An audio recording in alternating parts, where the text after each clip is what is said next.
ele tem que ser praticado por razões óbvias. Uma vez mais, protejam-se, é isso que nós vos dizemos, protejam-se.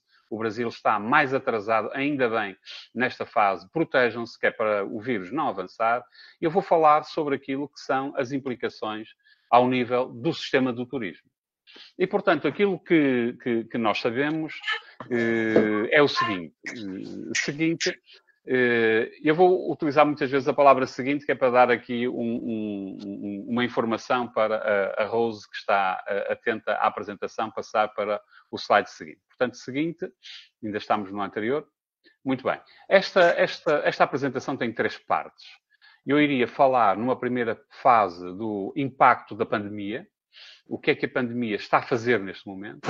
Depois, uma fase de recuperação, com o que é que vai começar a acontecer, e uma terceira fase, que é perspectivas para o futuro do turismo. Isto tem a ver com a investigação que eu tenho vindo a fazer, enfim, sob o ponto de vista do ponto da situação do conhecimento, a Organização Mundial do Turismo, da IATA, daqui da União Europeia e dos melhores fóruns de turismo mundial, nomeadamente no TriNet, onde tem sido publicado material nesta área. Estas são, neste momento, as fontes de informação mais importantes nesta área. Seguinte.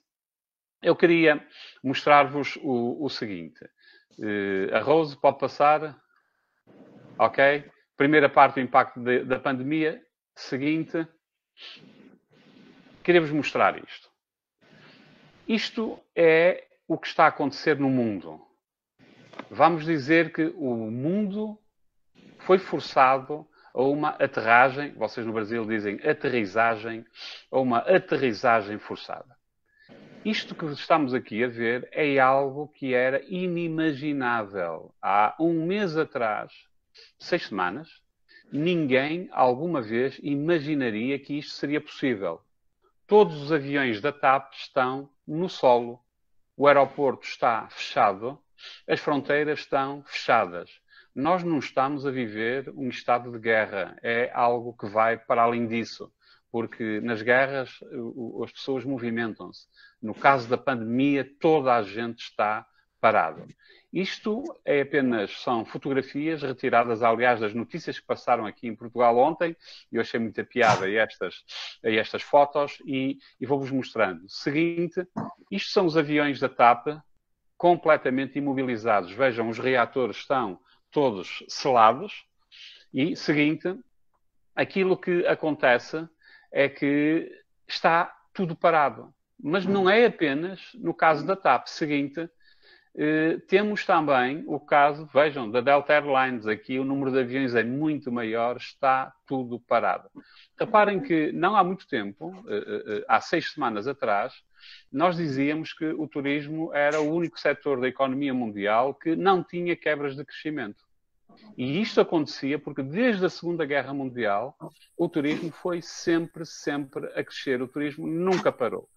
Foi em 1984, se a memória não me falha, quando houve uma crise entre os Estados Unidos e a União Soviética por causa dos mísseis SS-20, no tempo da Guerra Fria, e aí sim houve um pequeno decréscimo, mas o turismo recuperou, e também no caso dos ataques a Nova Iorque, às Twin Towers, em que o turismo regrediu também há algum tempo, mas ao fim de 3 meses já tinha recuperado novamente os seus índices de crescimento. Portanto, o turismo nunca parou de crescer.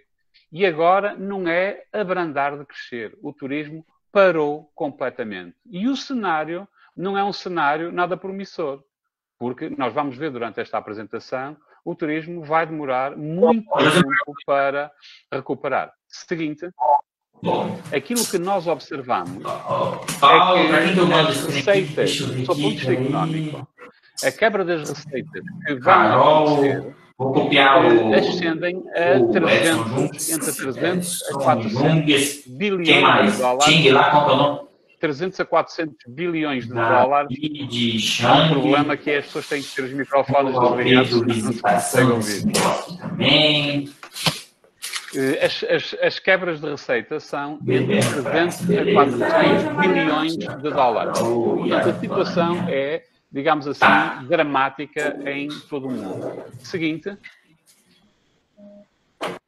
Vejam, por exemplo, no caso da Europa, as quebras de receita estão estima-se que seja 1 bilhão de euros por mês. No caso da Itália, a quebra de receitas pode ascender a 4,5 bilhões de euros apenas este ano. E reparem, em Portugal, 60% das reservas dos hotéis no Algarve já foram canceladas. E deixem que vos diga uma coisa, não vão ser 60%. As reservas vão ascender claramente para cima de 80%. E já vamos tentar perceber porquê. Porque mesmo que nós tenhamos agora a possibilidade de poder sair de casa, reparem que neste momento em Portugal é proibido sair de casa. Estamos em estado de emergência. E as pessoas têm que ficar em casa. Enfim, não há grande controle policial. Aliás, o controle até é mais pedagógico, porque os portugueses estão-se a portar muito bem e estão a acatar de uma forma notável as indicações que têm sido dadas pelo governo. Seguinte. Vejam este gráfico, que é o gráfico mais recente da Organização Mundial do Turismo, que diz que o impacto do Covid-19 será o equivalente a cerca de 20 a 30% em termos de quebra. Deixem que vos diga isto. Esta é uma previsão muito risonha. A Organização Mundial do Turismo fez estas previsões há pouquíssimo tempo. A quebra do turismo vai ser muito superior a isto. Ontem, o Ministro das Finanças de Portugal estava na televisão e estava a referir que o que se observa nesta fase, em termos homólogos para o ano passado, é pelo menos uma quebra de receita em Portugal de 20% do PIB, do Produto Interno Bruto. Mas vai ser muito mais do que isso. Carlos, ias dizer alguma coisa? Não. Ok, desculpa. E, portanto, a quebra vai ser muito superior. E porquê? Deixem-vos dizer o seguinte. O turismo, neste momento, parou completamente. E parou porquê? Porque o centro da economia do turismo são os transportes. Os transportes estão parados, quer seja por via aérea, quer seja por via rodoviária. Os hotéis estão encerrados todos. Depois temos as agências de viagens, estão todas fechadas. E, portanto, o centro das operações do turismo, o impacto direto do turismo, que tem um impacto de 15% no Produto Interno Bruto em Portugal, vale neste momento zero. E a repercussão indireta do turismo ao acionar as restantes economias, ora, não existindo impacto direto, todo o impacto indireto passa também a zero. Mas, para além disso, a pandemia fechou todas as outras atividades. Por exemplo, há pouco, da parte da manhã, a garagem onde eu arranjo o meu carro telefonou-me a dizer que finalmente estão a começar a abrir por turnos, de uma forma muito leve. As garagens estão todas fechadas. Os shopping centers, já vamos ver, estão todos fechados. Isto é, a economia está, neste momento, a funcionar possivelmente a 10, 20%. Portanto, o impacto da pandemia no restante setor vai ser enorme. Aliás, uma perda que há de ser semelhante ou eventualmente superior àquela que foi sentida durante a Segunda Guerra Mundial. Portanto, não estamos a falar de um bichinho pequenino que não tem impactos. Não. Vocês vejam que, eu costumo dizer isso aos meus colegas, que o mundo não estava preparado para isto. Nunca esteve. E os governos, há duas imagens que são muito importantes, que se conseguem reter, que é o porta-aviões americano Roosevelt e o porta-aviões francês Charles de Gaulle, que neste momento estão parados porque a própria tripulação está contaminada. E como tal, imaginem aquilo que eram as principais armas que nos permitiam a nossa proteção, estão neste momento parados. Não há mísseis, não há porta-aviões que de facto consigam parar a pandemia. Seguinte, vamos ver neste gráfico seguinte que as perdas que estão aqui estimadas pela IATA, estas aqui já são mais significativas. Vocês vejam que é uma quebra a pique, rápida, de 252 bilhões de dólares. E a IATA trata, como vocês sabem, sobre transportes aéreos. E aquilo que acontece é que os transportes aéreos A quebra, vejam, é de uma linha positiva para metade neste momento. E vai ser muito superior a metade, porque, como foi aqui dito, de facto os impactos são muito superiores. Seguinte. Com isto, vou-vos mostrar a situação em Portugal, o que é que está a acontecer do seu ponto de vista das pessoas. Isto foram também das notícias, eu terei umas fotografias, porque estes gráficos ficam muito bonitos desta forma, que têm a ver sobre a localização das pessoas. Nós temos estatísticas que nos permitem identificar os telemóveis, os celulares, como vocês dizem, das pessoas. E localizando os telemóveis, nós sabemos onde é que as pessoas estão. Ora, o telemóvel é igual à presença de pessoas. Aquilo que acontece é que temos menos 80% de pessoas nos espaços públicos de lazer, em praias, parques e jardim. E atenção, não será 80%, vai-se aproximar quase dos 100%, porque esses lugares estão, neste momento, proibidos de serem frequentados. Porquê? Para que não existam pessoas, grupos de pessoas e para que o vírus não se possa propagar. Seguinte, temos, no caso vejam, restaurantes, cafés e shopping centers, menos 83%. Portanto, as pessoas desapareceram. Eu, aliás, aqui há uma semana, 2 semanas, fiz uma postagem no Facebook, que vocês conhecem Aveiro, o centro de Aveiro, cheio de muliceiros e de pessoas. Aquilo que acontece é que está deserto. Nós passamos nas avenidas centrais e não existe ninguém. Aliás, como vocês devem ter visto, se seguiram aquele concerto do Pavarotti, né, lindíssimo. Desculpem, agora fugiu-me o nome. Que passou e que, de facto, aquilo que aconteceu é que, de facto, as pessoas desapareceram em todo o mundo. Desapareceram dos vários locais. Seguinte, vejam aqui, por exemplo, ao nível dos supermercados e farmácias, que são locais que estão abertos. Reparem, as farmácias e os supermercados estão abertos. Aquilo que acontece é que, mesmo nos supermercados, as pessoas só vão lá uma vez por semana, na melhor das hipóteses, ou de 15 em 15 dias. E neste momento é obrigatório o uso de máscara e nós vamos com luvas de borracha desinfetantes para que não haja possibilidades de contágio. E não vai a família toda fazer compras, vai uma pessoa apenas para, de facto, se conseguir proteger. Seguinte, vejam os restaurantes. A quebra nos restaurantes foi de 75%. 75% dos restaurantes estão encerrados. E nós podemos dizer, e os restantes 25% estão abertos? Não. Todos os restaurantes estão encerrados em Portugal. Eles não encerram alguns na totalidade porque funcionam com o sistema de takeaway. Seguinte.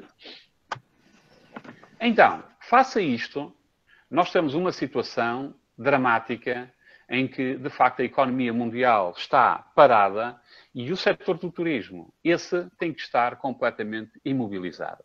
E tem que estar imobilizado porque o turismo, por definição, é um movimento de pessoas para fora dos seus locais habituais de residência.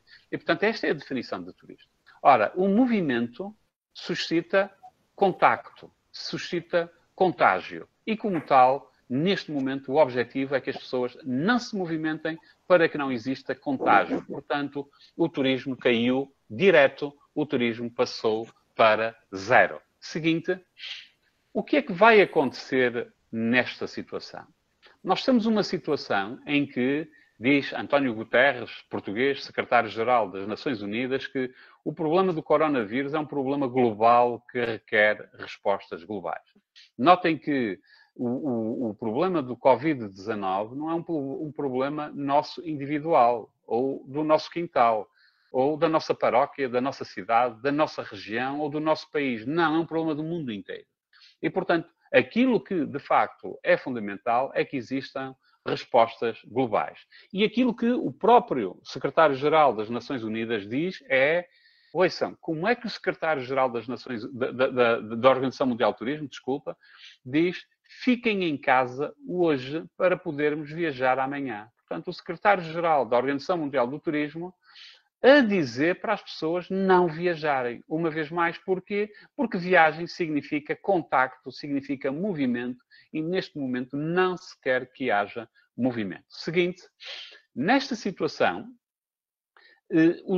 a informação que nós temos, sob o ponto de vista da possibilidade de recuperação da economia, é esta que aqui está.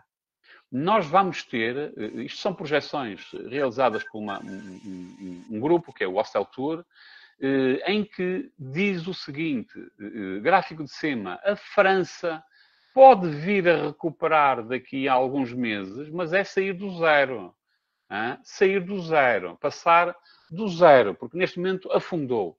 A Alemanha não vai recuperar tão cedo nesta área, mas a Alemanha também não tem forte mercado receptor, tem um mercado fundamentalmente emissor. O caso da Itália poderá vir a recuperar, mas também porque a Itália é rodeada por muitos países e, portanto, há aqui uma possibilidade de vir a recuperar, é dos maiores gigantes do turismo mundial. A Espanha não recupera tão cedo. E a Espanha é dos maiores destinos turísticos mundiais. É um gigante do turismo. E o caso do Reino Unido também poderá vir a recuperar. Seguinte, mas como é que vai ser esta recuperação? Esta recuperação vai ser muito, muito lenta. E vai acontecer da seguinte forma. Em primeiro lugar, nós vamos ter uma primeira fase. Uma primeira fase que, a partir de setembro, aqui o nosso verão, no Brasil, nós estamos aqui, ao Brasil é muito grande, mas enfim, no caso do Rio de Janeiro, temos aqui uma situação em que o nosso verão é agora em julho e agosto.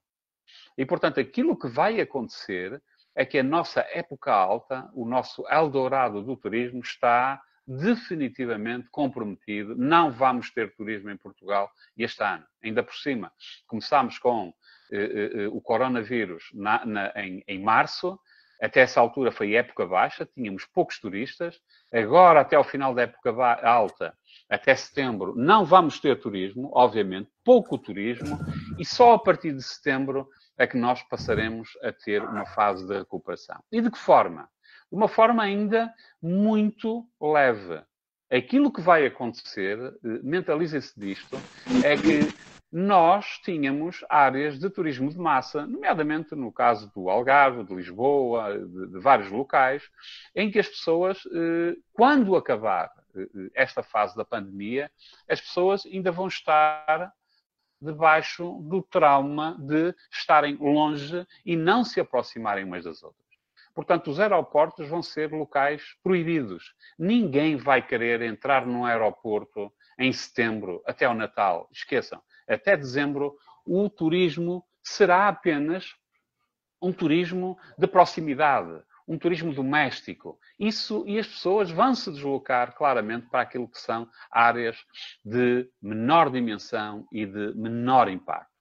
Numa segunda fase, já no início de 2021, na primeira metade de 2021, o turismo é natural que comece, e reparem, todas estas previsões são ainda frágeis, porque nós estamos a imaginar que nós vamos conseguir controlar a pandemia até ao final do ano, mas pode haver uma segunda fase de pandemia. Atenção, a China levantou as restrições e agora está a importar casos de outros países. E, portanto, estas previsões são ainda muito frágeis. Mas é bem natural que, dentro da Europa, nós consigamos vir a ter uma situação de controlo até ao final do ano, o que significa que na primeira fase, na primeira metade de 2021, o turismo dentro da Europa comece finalmente a mexer. E isto porque não estamos a falar de férias, mas estamos a falar de economia. O turismo não é apenas a dimensão das férias, é a dimensão da economia. E os negócios vão ter que avançar. Obviamente que o mundo, muito possivelmente, vai ser muito diferente e nós vamos ter menos pessoas nos aviões, essa será uma realidade, e vamos começar a ter pessoas mais afastadas, a usarem máscara e a terem cuidados muito especiais em termos de contágio.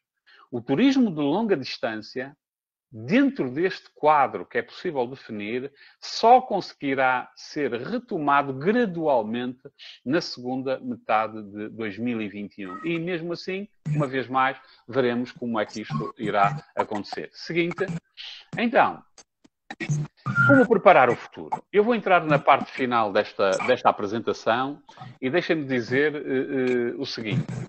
Há aqui muitas abordagens que nós precisamos de ter e de pensar sobre aquilo que vai ser o quadro de desenvolvimento do turismo no futuro. E temos aqui, claramente, uma grande oportunidade. Uma grande oportunidade para termos cuidado e apostarmos num paradigma que seja claramente diferente daquele que vem sendo habitual. Deixem-me também dizer, eu aqui não vos vou mostrar, mostrei sexta-feira passada um vídeo na China, onde foram levantadas as restrições e havia filas, multidões de pessoas a visitar atrações turísticas, todos cheios de máscara, mas todos cheios de vontade de sair. Essa situação que nós vemos na China não vai acontecer certamente na Europa. E mesmo já está anunciado que em Portugal, com a abertura das fronteiras, a abertura vai ser gradual e vai ser controlada, porque de facto nós podemos controlar internamente a epidemia, mas a seguir, com a entrada de novos casos, nós poderemos voltar a ter a mesma situação. E nós só, por meios naturais, só conseguiríamos controlar isso quando houvesse uma imunidade de grupo. Mas se isso viesse a acontecer, significa que o número de mortes até lá seria muito elevado, seria então um claro estado de guerra, é um modelo que ninguém vai adotar num mundo civilizado. Então, seguinte, o que é que nós vamos ter? Há aqui, e pode clicar novamente, Rose, para que se mostre aqui exatamente o que aqui está. É importante trazer para cima da agenda aquilo que são os Objetivos do Desenvolvimento Sustentável. Vão à internet, cliquem e encontrem Objetivos de Desenvolvimento Sustentável, porque eles são 17 e nós temos uma situação em que precisamos de controlar, digamos assim, a cadeia de operação na área do turismo, considerando aquilo que são Objetivos de Desenvolvimento Sustentável. Eles são 17. Nós não vamos abordá-los a todos, de forma alguma, mas só para dizer isto, já semana passada eu fazia referência a estes dois aspectos. Há um ponto que tem a ver com o desenvolvimento das comunidades. E, portanto, aquilo que é fundamental é que o turismo deve estar muito atento àquilo que é o trabalho das comunidades. Nomeadamente porque o trabalho das comunidades vai ter dois efeitos. O efeito de nós conseguirmos proteger essas comunidades, do ponto de vista da transmissão do vírus e da saúde. Segundo aspecto, porque nós poderemos trabalhar numa base de menor dimensão. E já vamos ver que esta questão do vírus é a primeira grande ameaça à globalização que tem vindo a ser, digamos assim, o processo de desenvolvimento natural do turismo e da economia. E, portanto, esse será um dos pontos. E depois a redução das desigualdades entre países. Vai ser isso que vai começar a acontecer, porque o turismo vai permitir, nomeadamente, acabei de o dizer, numa primeira fase, ser mais orientado para formas de turismo interno, em vez de turismo para fora dos países. Seguinte. Com isto, há uma série de... Eu só vou colocar aqui, não vou fazer uma análise. Nós estamos ainda numa fase, sob o ponto de vista de trabalhos nesta área, de muito pouca abundância de trabalhos científicos nesta área. Como eu referi no início, os melhores locais que eu vos aconselho, se vocês quiserem, é entrar na Organização Mundial do Turismo. Há vários manuais neste momento que abordam a questão dos impactos do turismo, mas são questões meramente qualitativas. Há projeções quantitativas, que eu também apresentei aqui, que são extremamente frágeis, porque tudo, uma vez mais, depende da velocidade do controle da pandemia. Por exemplo, em Portugal, as taxas de contágio, de contaminação, estão a decair. Hoje foi de 3% de novos casos, ontem foi de 2%, e, portanto, de facto, as coisas estão a avançar rapidamente. Eu perdi aqui, entretanto, a apresentação. A Rose vai, com certeza, colocar novamente os slides. Mas, dizia eu, as taxas de crescimento têm vindo a ser cada vez mais pequenas, o que significa que se consegue, de facto, avançar mais rapidamente nestes contactos. Vamos só esperar aqui pelo PowerPoint. Eu pedi à Rose que conseguisse lançar novamente o PowerPoint. Houve aqui um problema técnico no meio. Eu imagino que vocês também não deixaram de ver, não foi? Sim. Já estou a perceber que deixaram de ver. Estamos a ver um dos nossas pessoas que estão no painel.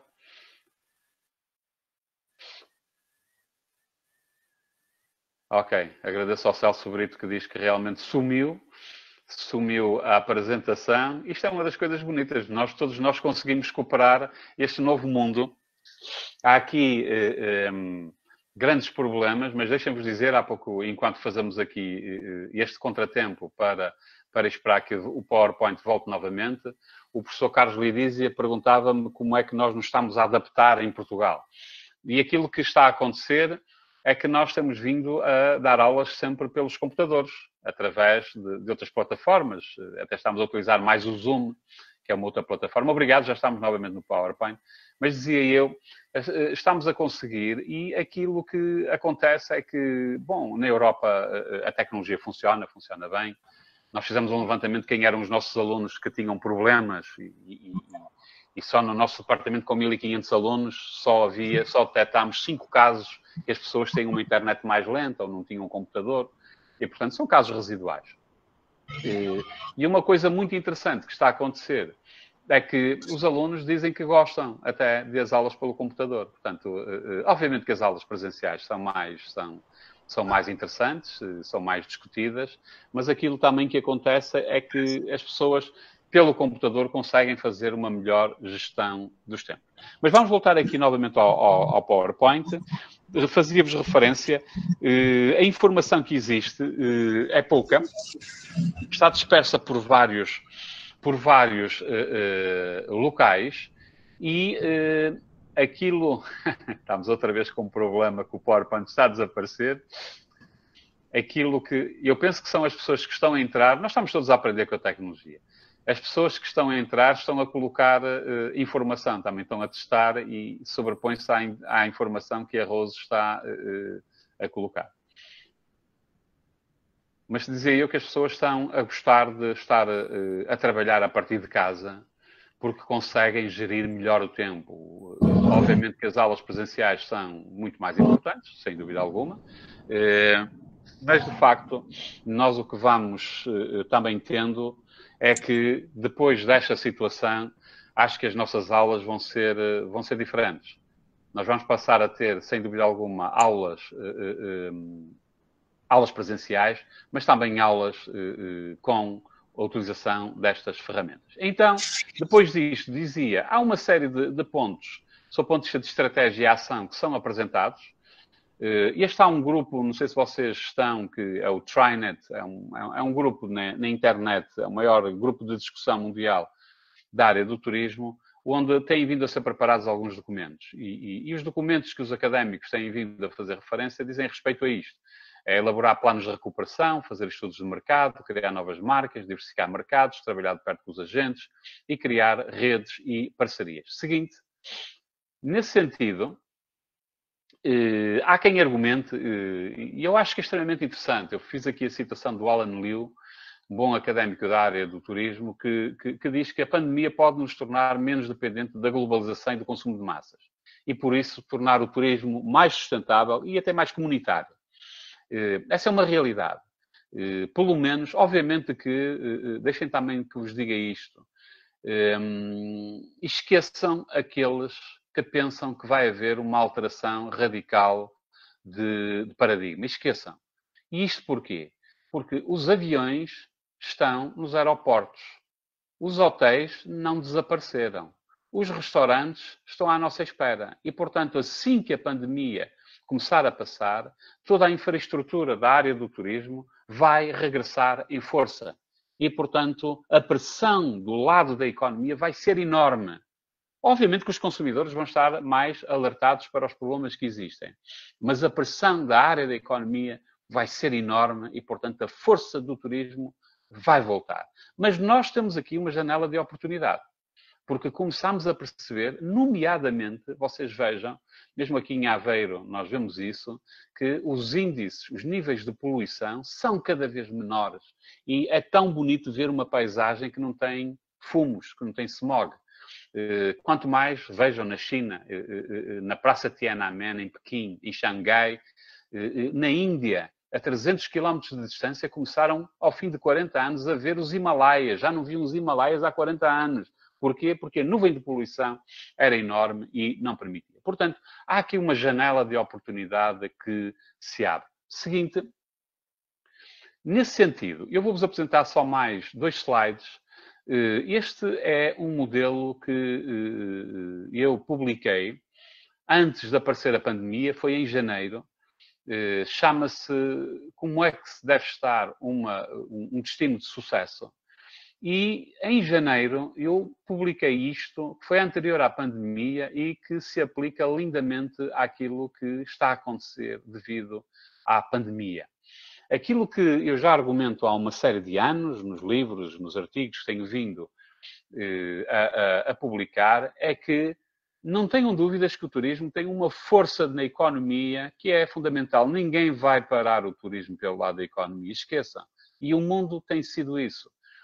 A dimensão económica é muito, muito forte, porque é um negócio que tem feito desenvolver o turismo.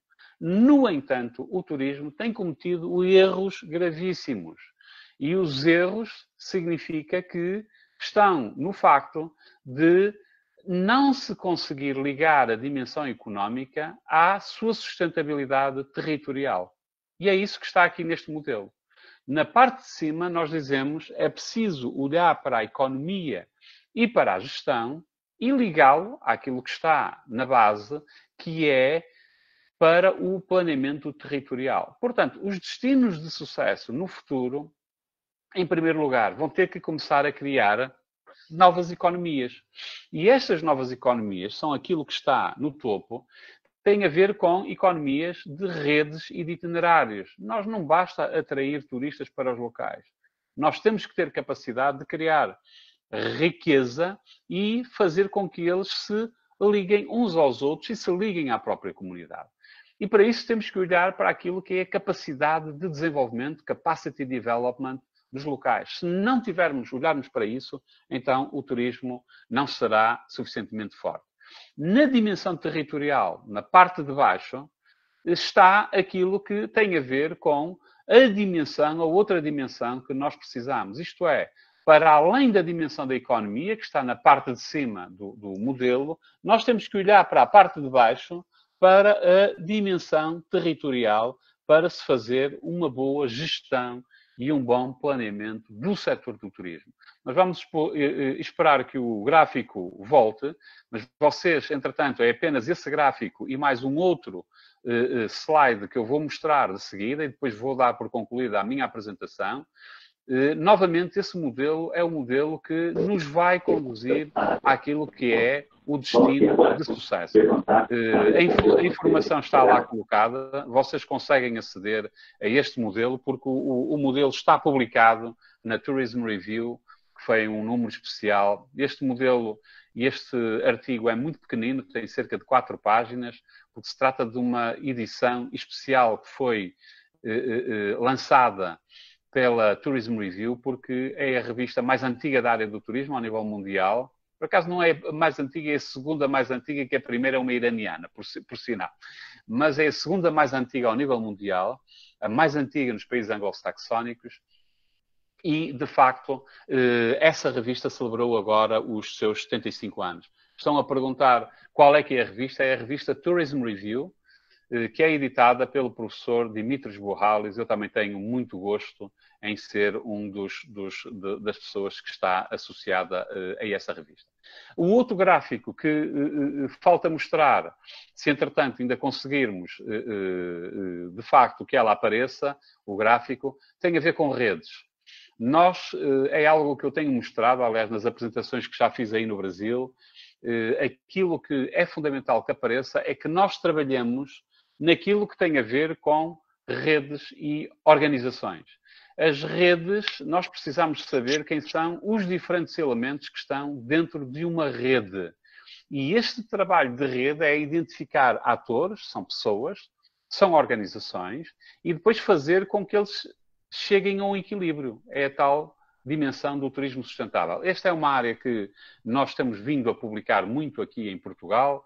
Em Portugal, enfim, a minha tese de doutoramento foi exatamente sobre redes, e depois vieram trabalhos de seguida da professora Zélia, da professora Filipa, e até agora aí no Brasil a Thaís também, de Juiz de Fora, fez uma tese de mestrado nessa área e está a fazer o doutoramento também sobre essa área, que é importante para que os Convention Bureau, que são muito importantes no Brasil, consigam ter uma perspectiva diferente. Não é apenas uma perspectiva individualizada, mas funcionem na rede, no seu global. E pronto, era isto que eu vos queria apresentar. O PowerPoint não voltou.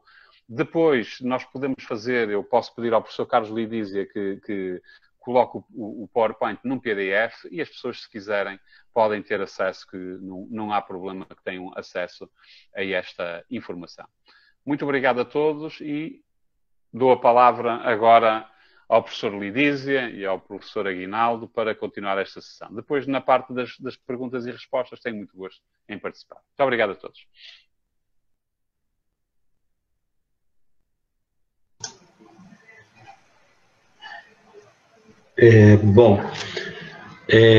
Depois dessa apresentação clara do professor Carlos, agradeço aí, Carlos, teu panorama nesse momento em que a gente ainda está tateando, né? Nós não temos informações, não temos dados, não temos informações de modo geral, então todas essas prospecções, são tentativas, né, e frágeis, como você mesmo falou. Então, depois disso, eu queria, na verdade, eu não preparei uma apresentação, eu só vou provocar algumas coisas. Eu acho que eu estou muito mais no momento de ficar refletindo e tentando entender o que está acontecendo do que de produzir propriamente dito. E eu queria me fixar mais na sua terceira parte que você dá da tua fala, que você falou em perspectivas. E eu tenho pensado muito nisso, né? Você usou um termo que eu gostei muito, que é a questão de que nós estamos tendo uma janela de oportunidades, né? Para o mundo como um todo, né? Eu acho que é o momento de nós nos repensarmos em todas as dimensões variáveis e opções, né? Como seres humanos, como planeta, como sistema hegemônico econômico, né? Você ressaltou muito esse predomínio da questão econômica, que é hoje o que, né, é o piloto do planeta hoje, na realidade, né? A economia, os nossos governos têm pouca força perante a força do setor econômico, principalmente do capital financeiro.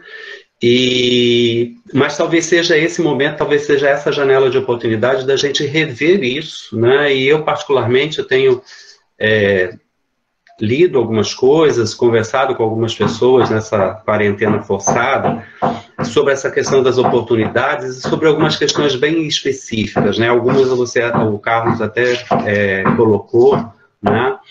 Que eu acho que nós, da academia, precisamos refletir e contribuir para, né? Eu acho que nós da academia, ultimamente, a gente anda trabalhando muito para reforçar esse predomínio da economia, né? A grande parte da nossa produção, ela está sendo justamente para enfatizar essa questão econômica, né? E a gente tem se dedicado muito pouco a outras dimensões e outras variáveis do fenômeno turístico que precisam ser pensadas, e talvez essa janela de oportunidade seja uma delas, né? Uma dessas variáveis, dessas dimensões que eu acho que a gente tem que repensar é o quanto nós vamos ter de mudança de hábito no comportamento do consumidor do turismo, né? Por mais que a gente esteja tendo aí ainda um jogo contraditório, alguns dizem que não é bem assim, né? Aqui no Brasil tem a história da gripezinha, é só uma gripezinha, né? Mas as pessoas começaram a perceber que o nosso planeta está muito fragilizado, né? A questão ambiental, né, esses desequilíbrios ambientais são muito fortes. Então, eu acho que isso vai gerar, claro que a gente sabe que isso não vai ser generalizado, não vai ser da noite para o dia, mas vai gerar uma tendência de observarmos mudanças no hábito do consumidor, das pessoas de um modo geral, e principalmente no comportamento dos consumidores do turismo. E isso provavelmente vai nos levar a dois comportamentos que a gente precisa ficar monitorando e ficar atento. O primeiro é a questão da diminuição do número de viagens, né? Provavelmente, talvez as pessoas optem por viajar menos, mas fazer viagens mais longas e mais curtas em distância. O que vai fazer com que o turismo doméstico, o turismo interno, principalmente num país com as dimensões como o Brasil, seja muito reforçado, né? Na Europa é diferente, porque os países são pequenos e aí as distâncias não são tão pequenas, não são tão grandes assim. Então você pode ter um movimento de pessoas dentro da Europa. Aqui na América do Sul, onde nós estamos, na América Latina, as distâncias são muito grandes, né? Então isso talvez reforce, né, uma tendência. Eu acho que a gente tem que ficar atento a isso, né? Se esse consumidor do turismo não vai se preocupar em fazer menos viagens, porque se arrisca menos, né? Cada vez que você vai para o aeroporto é mais um risco, é mais um deslocamento, e aí ficar mais tempo, né? Aquela coisa que nós tivemos uma mudança nos últimos 3 décadas de viajar menos tempos e mais vezes por ano. Talvez a gente volte àquele hábito de tirar as nossas férias de 30 dias e viajar, né, viagens mais longas. Então isso eu acho que é uma mudança que a gente precisa ficar monitorando, porque se essa tendência se concretizar, provavelmente nós vamos ter uma mudança toda na economia do turismo. Vai mexer com a cadeia produtiva toda. A outra coisa que eu acho que a gente pode ter também é essa valorização do mercado doméstico, né? É a valorização do mercado interno, que é um ponto que nós aqui no Brasil, infelizmente, a gente ainda não presta tanto atenção no poder e na dimensão desse mercado interno, né? O nosso mercado interno hoje é alguma coisa, 100 milhões de turistas potenciais. Né? Não é um mercado desprezível, né? E pela distância que nós estamos dos grandes centros emissores, né, as nossas estatísticas mostram que a gente não consegue ampliar a nossa participação no mercado turístico internacional. Então a gente precisa ter esse cuidado. Então acho que essa janela, eu acho que a primeira coisa é isso, a gente ficar atento sobre essa possível mudança dos hábitos dos consumidores, né, dos viajantes, e o quanto isso vai interferir na valorização do mercado interno, no tipo de viagens que a gente vai ter, né? E, principalmente, viagens mais curtas em distâncias e mais longas no tempo. Eu acho que isso é uma coisa que isso pode mudar muito o pós-pandemia, como que o mercado internacional vai atuar, né? A gente tem que ficar atento a isso, que o comportamento do consumidor vai ser fundamental para a gente entender e para a gente até mesmo fazer prospecções e fazer previsões para o futuro, né? Nós vamos ficar muito dependentes de como que o consumidor do turismo vai reagir pós-pandemia, né? Eu concordo com você, eu acho que até o final de 2020 as pessoas não vão se arriscar a viajar, a não ser por necessidade, né?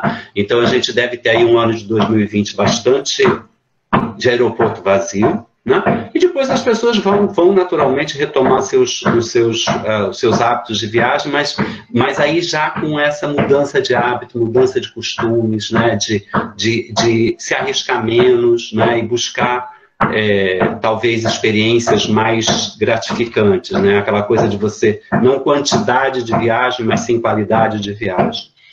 E do outro lado, que eu acho que complementa um pouco o que o Carlos falou, eu acho que os destinos, né, a gestão dos destinos turísticos vão ter que se repensar profundamente, né? Eu acho que essa pandemia, de uma certa forma, ela coloca uma questão que nós vimos discutindo de 2008 para 2010 para cá com mais força, né? Que é a questão da sobrecarga nos destinos turísticos, no overtourism, na turismofobia, né? Esse assunto que ganhou uma certa força, mas que depois a própria força da economia abafou essa discussão, né? Hoje a gente já não vê tanta gente falando disso, né? Não é mais headline dos grandes jornais, mas que agora a pandemia nos faz voltar a pensar nisso, né? Será que nós vamos voltar a ter as nossas cidades superlotadas e com um excesso de consumidores no mesmo, concentrados em poucos espaços, e outras áreas com potencial turístico vazias e sem participar desse mercado, né? Então eu acho que isso a gente pode ter um processo aí, talvez, de trabalhar, né? Eu concordo com o Carlos quando ele diz que o setor econômico, ele vai voltar com toda a força. Claro que nós vamos ter muitas perdas, nós vamos ter muitas empresas quebrando, nós vamos ter muito desemprego, né? Muitas pessoas vão migrar para outros setores, vão perder os empregos no turismo e vão migrar para outras áreas e não vão retornar, né? Mas, de um modo geral, a tendência é que a cadeia produtiva e toda a infraestrutura turística do mundo volte a funcionar, né, com algumas adaptações. Não arrisco dizer aí qual é o percentual que vai sumir, qual é o percentual que vai ficar, mas eu acho que grande parte vai voltar. Agora, vai voltar talvez pensando nisso, precisando se readaptar a esse consumidor que vai estar mudando de hábito, né? E exigindo outro tipo de experiência, né? Outro tipo de oportunidade, e também desse lado, do lado da gestão pública, os destinos vão precisar se reorganizar, né? E talvez aprender a trabalhar mais com qualidade e menos quantidade, no sentido de pensar situações, aquelas coisinhas bobas que a gente fala lá na graduação. É melhor um turista, para o destino, é melhor ter um turista que fica 10 dias do que ter 10 turistas que ficam um dia. O impacto, o resultado econômico no final dá na mesma, mas o impacto desses 10 turistas concentrado num único dia é muito maior, né? Então, acho que a gente tem que... É uma janela de oportunidade que aparece aí e que a gente precisa ficar atentos a isso, né? E nesse ponto, acho, fazendo aí até uma autocrítica de nós, acadêmicos, né, de pessoas que estão pensando o turismo, estão pensando esse fenômeno sempre, que talvez a gente precise ser mais críticos em relação a esse predomínio das variáveis econômicas do turismo, nas nossas avaliações. Não estou negando, eu acho que o setor econômico é forte, é poderoso, e a gente não tem como, né, não é uma característica do turismo, é uma característica geral, mas nós da academia precisamos tomar cuidados de não ficar só reforçando esse lado do estudo do fenômeno turístico. A gente precisa se abrir para outras questões e outras possibilidades, e talvez é hora da gente até apresentar algumas soluções menos lucrativas, mas mais sustentáveis, mas mais duradouras no tempo e no espaço, né?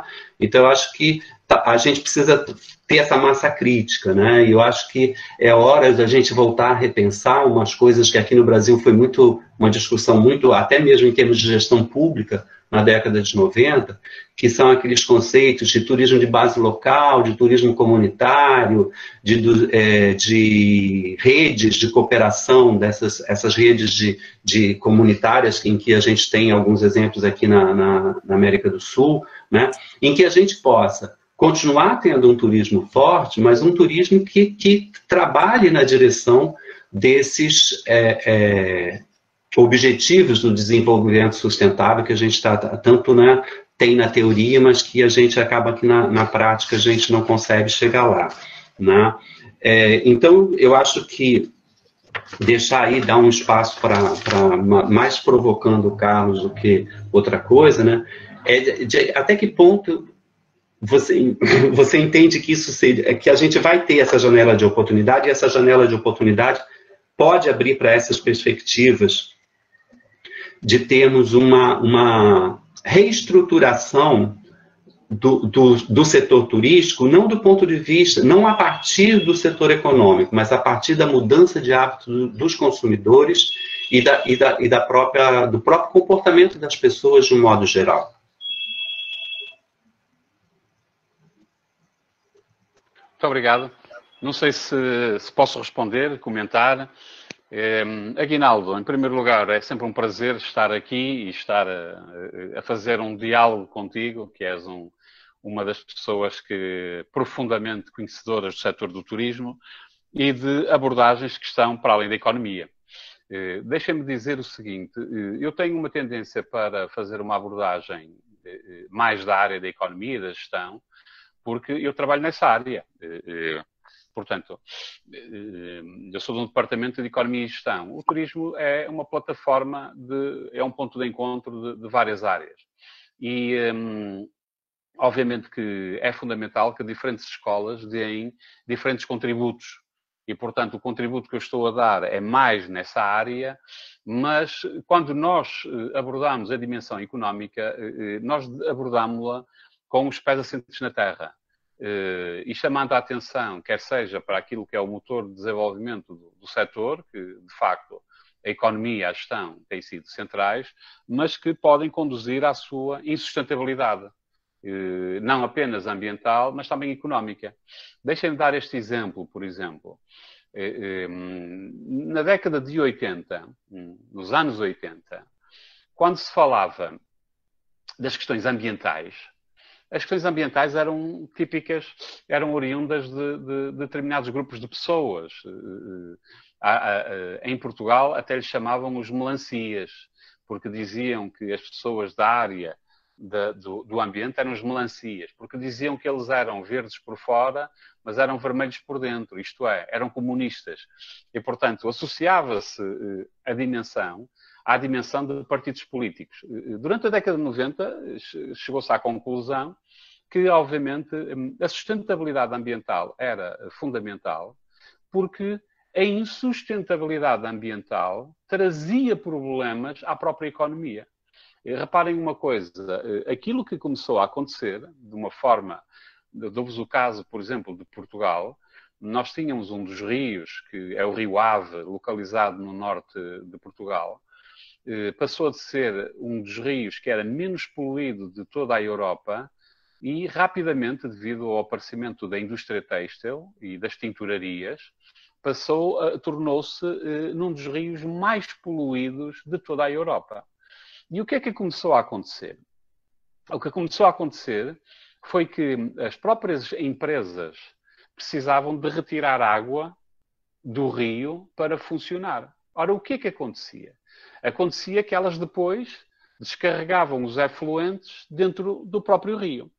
Ora, a grande preocupação ambiental começou a surgir porque era mais fácil despoluir os efluentes antes de o lançar no rio do que tratar a água para ser utilizada dentro das empresas. E, portanto, as questões ambientais apareceram com grande força, fundamentalmente porque a insustentabilidade ambiental traduziu-se em problemas graves no funcionamento da economia das empresas.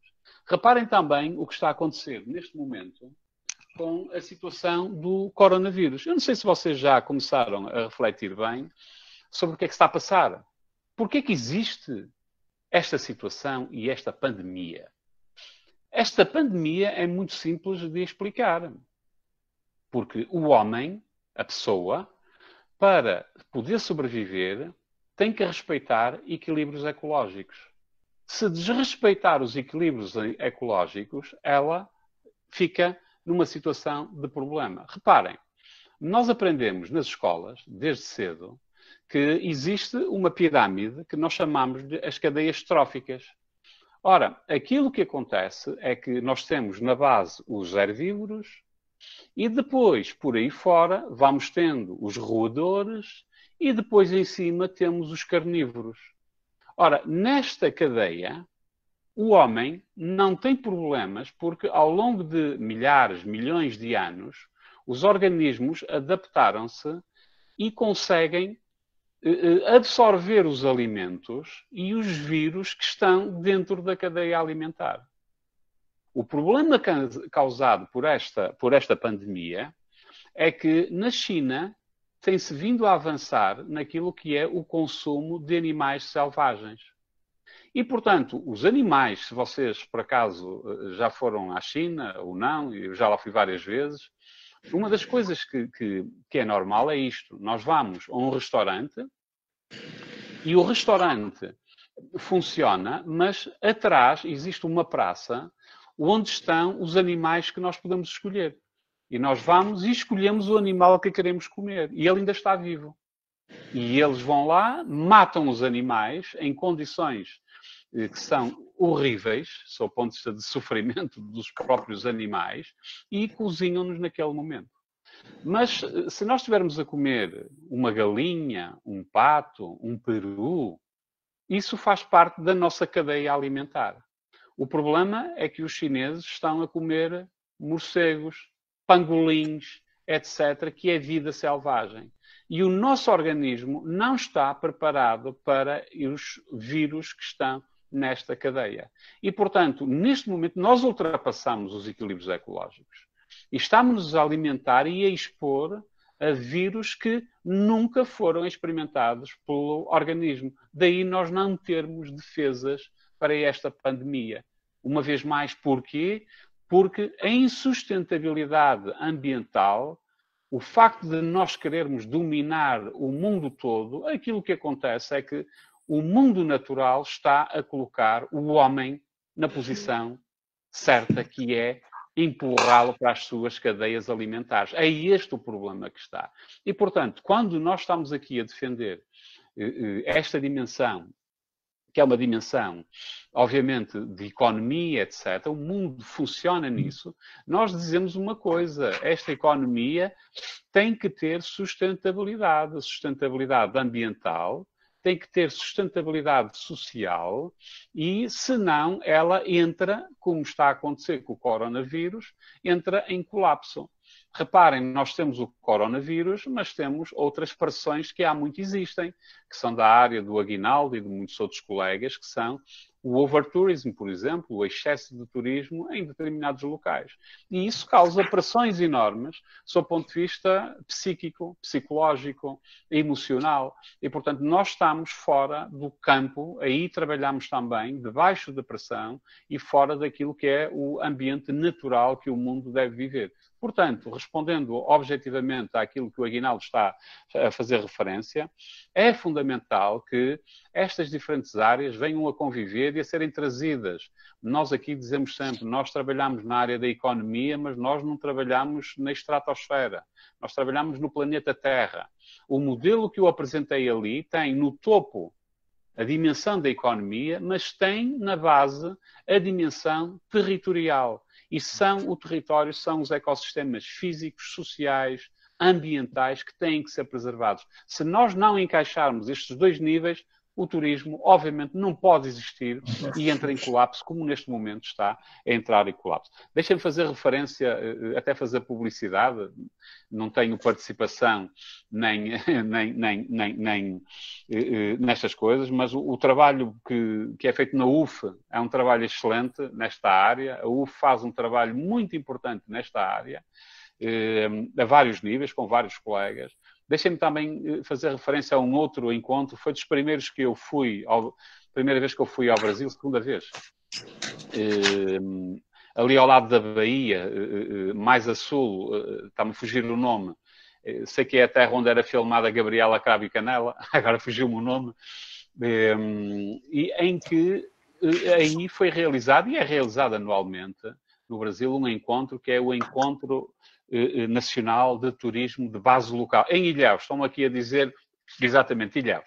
Esse encontro foi a segunda vez que eu fui ao Brasil, fiquei muito impressionado, porque é o ENTBL, Encontro Nacional de Turismo de Base Local, em que se discute estas problemáticas. E, portanto, muitas vezes, deixem-me também ser crítico. Deixem-me ser também crítico. Por exemplo, eu vejo muitas vezes que no Brasil fala-se da importância do turismo comunitário, mas depois também não é quantificado. Não é dito de que forma é que é. E então parece assim um pouco o conceito de turismo de base comunitária, parece uma coisa religiosa, algo religioso, nós temos fé. E eu acho que é importante, mas depois é preciso operacionalizar e dizer como é que isto se faz. Porque para ser de base comunitária, nós temos que fazer com que o setor económico se ligue às comunidades. Por exemplo, aí vocês têm os Conventions Bureau, que são liderados pelo Márcio Santiago, o Marco Navega, que eu também já vi aqui o nome dele a entrar na reunião, a Thaís também, a Thaís Lima. Todos estes Convention Bureaus são extremamente importantes porque eles representam a dimensão económica, mas depois é preciso que sejam trabalhados com a dimensão da sociologia, da antropologia, que vocês tão bem trabalham na UF, em São Paulo, obviamente, em Caxias do Sul, em variedíssimos locais por esse país fora. Carlos, eu acho que eu concordo com você, eu acho que tem um gap entre o que os modelos, né, e as experiências, os casos de sucesso de turismo de base comunitária, de base local, e o negócio do turismo, né? Os casos de sucesso que a gente tem, o caso da Prainha do Canto Verde, no Ceará, mesmo outras experiências aqui no Brasil, onde que fica a dificuldade? Esse turismo de base comunitária trabalha com pequenos empresários, com pequenos negócios, e esses negócios não conseguem se inserir na rede do mercado mundial. Então tem esse gap, né? É como se você tivesse dois negociantes falando línguas diferentes e eles não se entendem. E aí que entra a importância dessa formação dessas redes, né? Não digo nem rede tão formal, mas as redes informais que possam possibilitar fazer esse link, né, dessas economias micro, porque de um modo geral são pequenos empresários, muito pequenas empresas, e os grandes operadores internacionais, né? E eu acho que aí talvez seja uma hora essa janela de oportunidade. Talvez as grandes operadoras que trabalham no atacado, com grandes quantidades, vão ter que começar a repensar isso, porque se a gente pensar em redistribuir os fluxos, não é diminuir os fluxos, mas é fazer com que esses fluxos não se concentrem tanto e se espalhem mais, né? Essas grandes operadoras vão ter que repensar isso, né? Eu acho, e uma das coisas que a gente talvez seja um ponto, né, que é chave nesse negócio todo, a malha aérea mundial está muito concentrada, né? Você tem uns hubs muito poucos hubs concentrando muitos fluxos. Talvez seja a hora de a gente repensar. É como eu falei no início, eu acho que é a janela de oportunidade para a gente fazer alguns exercícios mesmo, teóricos, acadêmicos, né, em cima desse cenário, e pensar em outras possibilidades. Ok, eu vou agora interferir aqui a fala de vocês para mantermos a programação, certo? Como eu falei inicialmente, no final nós vamos responder, né, em conjunto, o professor Carlos Costa, Aguinaldo e nós da coordenação do curso e dessa live, nós depois, de forma assíncrona, responderemos. Eu queria agradecer, então, agora encerrando, a participação do professor Carlos Costa. Muito obrigado, Carlos, sempre parceiro da Universidade Federal Fluminense, e nós da Universidade Federal Fluminense somos sempre parceiros da Universidade de Aveiro. Obrigado, professor Aguinaldo. Aguinaldo é o nosso professor que trabalha a questão do planejamento e foi muito rico e visões diferentes e complementares, é isso que a gente espera na discussão. Queria, mais uma vez, para encerrar, agradecer, como eu fiz no início, à direção da faculdade, né, de Faculdade de Turismo e Hotelaria da UF, na pessoa do professor João Evangelista, que está aqui presente e fez uma série de colocações. Professor, a gente, no final, nós vamos tentar responder a todos, porque eu acho que é importante. Eu tenho visto algumas lives, né, que não dão feedback, isso não é bacana. Também queria agradecer a presença institucional da professora Fábia, atual chefe de departamento. Obrigada, Fábia. Marcelo, pela presença do nosso programa Estrito Senso. Agradecer, eu vi também diversas pessoas, alunos da nossa graduação, da nossa pós-graduação Lato Senso, da nossa pós-graduação Estrito Senso. Vi muitos colegas do turismo aqui do Brasil e Portugal também prestigiando. A todos vocês, o nosso agradecimento. O PGGS é um programa a nível de Lato Senso, mas muito articulado, né? Nós temos hoje, só para lembrar e fazer também um marketing, né, professor? Nós temos um módulo internacional em que nós levamos alunos brasileiros para a Universidade de Aveiro há 7 anos consecutivos, em total e absoluto sucesso. Isso mostra o alinhamento das nossas parcerias, independente de posições ou não divergentes em alguns aspectos. E finalizo pedindo que vocês se mantenham conectados, não é? Nós, na Universidade Federal Fluminense, na Faculdade de Turismo e Hotelaria, nós continuaremos, eu vou dar um spoiler, né, com um planejamento de lives, né, às terças-feiras, sempre às 11 horas, horário de Brasília, e aí fiquem atentos aos fusos horários.